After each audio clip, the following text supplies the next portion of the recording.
You're watching FabTech's guide to completing our measure sheet. The FabTech's measure sheet is the most critical piece of information we receive from our installers. It is a direct representation of the property and determines everything from treatment sizes to production methods. Every column has a specific use, and all of them are critical to a successful installation. The section highlighted in yellow documents room conditions at the time of the measure and does not require measurements at all. Tick only one box per category. Room number. Each of our window treatments is made for a specific room. In some instances, new construction properties will not have the room numbers listed, so you'll have to ask the general contractor for the room list. Room numbers are also on the blueprints in case you need to verify them. Location. This box is most commonly used in suite-style rooms with multiple windows in the same room. Common locations are the bedroom, kitchen, living room, and bathroom.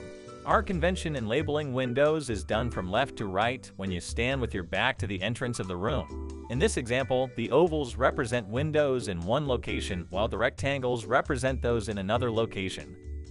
Here, the locations would be living room A through H and bedroom A and B. The room number would remain the same for all 10 windows.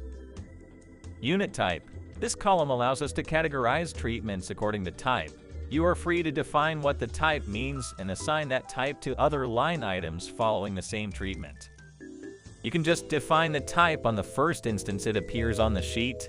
For succeeding instances, you can just indicate the letter. The type definitions are followed according to property, so your unit types for property 1 may be different from property 2. Window sill projection. Write N for no if there is no window sill projection. Write Y for yes if there is a window sill projection plus the size in inches. Only measure the sill projection and not the entire sill depth. For the next measurements, we take it at 2 or 3 places to check if the window is out of square. If the variance of measures is more than ½ an inch, you should alert your FabTech's project manager since further discussion with our write-ups department may be warranted. When measuring in 2 or 3 places, always record the smallest measurement. For roller shades, round the measurement down to the nearest 1/8 of an inch. For drapery, round it down to the nearest 1/4 of an inch. Window width. This is the distance from the left jamb to the right jamb. Measure in 3 places, near the top, at the center, and near the bottom. Record the smallest of the 3 measures. Remember, a finished drywall must be in place for accurate measures. For new construction, try to find out if the jambs will be trimmed in any way. Window length. This is measured from the upper jamb to the bottom jamb, or the top of the sill if one is in place. Measure in 2 places, at the left and right sides. Also, find out if a sill treatment will be installed and what type it will be. Window pocket depth. This is measured from the front of the corner bead to the front of the window frame, or the closest protrusion into the window pocket. Alert us if there are mullions, window hardware, or any object that protrudes into the window pocket. Also, let us know if the window itself is operable. This measurement determines if the project is inside or outside mounted, or if we need head boxes or other special hardware. Window clearance. This is the distance from the inside of the jamb to the wall on both the left and right side of the window. This determines the stack of drapery and if certain valances or head boxes may be used on the window. Remember, we should also look for any sconces, smoke detectors, lights, V-tacks, or cabinets that may impede the function of our window treatments. Ceiling to top of P-tack. This is taken from the ceiling to the top of the P-tack unit or the P-tack bench if one is installed, and is critical to have the correct drapery length. Measure in 2 places. This is an example of how a measure from one side is slightly different from another. Again, when this happens, record the smallest number. Ceiling to floor. Measure from the ceiling to the top of the finished floor. This determines the proper drapery length and should be taken from 2 places. This must be taken with a finished floor installed. If there is no finished floor, alert the project manager immediately and take photos of the room conditions. Ceiling to top of window. This is taken from the ceiling to the top of the window pocket. This determines how high a cornice or valance can be mounted or if it will even fit at all. Measure in 2 places. Top of window to P-tack. This is critical in determining the length of the roller shade fabric. This measure needs to be as close as possible from one side to the other, as variances over half an inch will cause light to leak. Measure in 2 places. Stack.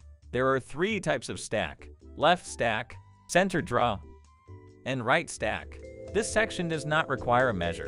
If this is existing hardware, you are just documenting the condition of the drapery as it is installed. For new construction, the brand will typically specify the stack direction. Top of window to floor. This determines the mounting heights of certain treatments and helps us meet the specifications of certain brands. Measure in 2 places. Wall to wall. This determines our overall rod lengths on drapery installations. When this measurement is coupled with P-tack and window clearance measures, it gives us a way to double-check the P-tack placements and window sizes respectively. Bottom of window to P-tack or floor. This will show us if we can outside mount a sill channel or not, based on the distance between the bottom of the window and the P-tack. If there is no P-tack, this will provide us with another measure to double-check the ceiling height in the room. Measure in 2 places. If there is a projecting sill on the window, the measure must be taken from the bottom of the sill to the top of the P-tack or floor. P-tack clearance. This determines the size of the cutout in our drapery. Measure both left and right sides. Comments. Use this space for any description or note that you may feel is relevant to our project. In this video, the room has a crown molding, so we are writing down the distance of the bottom of the crown to the P-tack, which we might use later. You may also document here any fixtures on the wall and ceiling, such as sconces, smoke detectors, lights, V-tacks, or cabinets, that may impede the function of our window treatments. Repeat the same steps for all other windows, and then you're done. For more install videos, visit fabtexinstallations.com.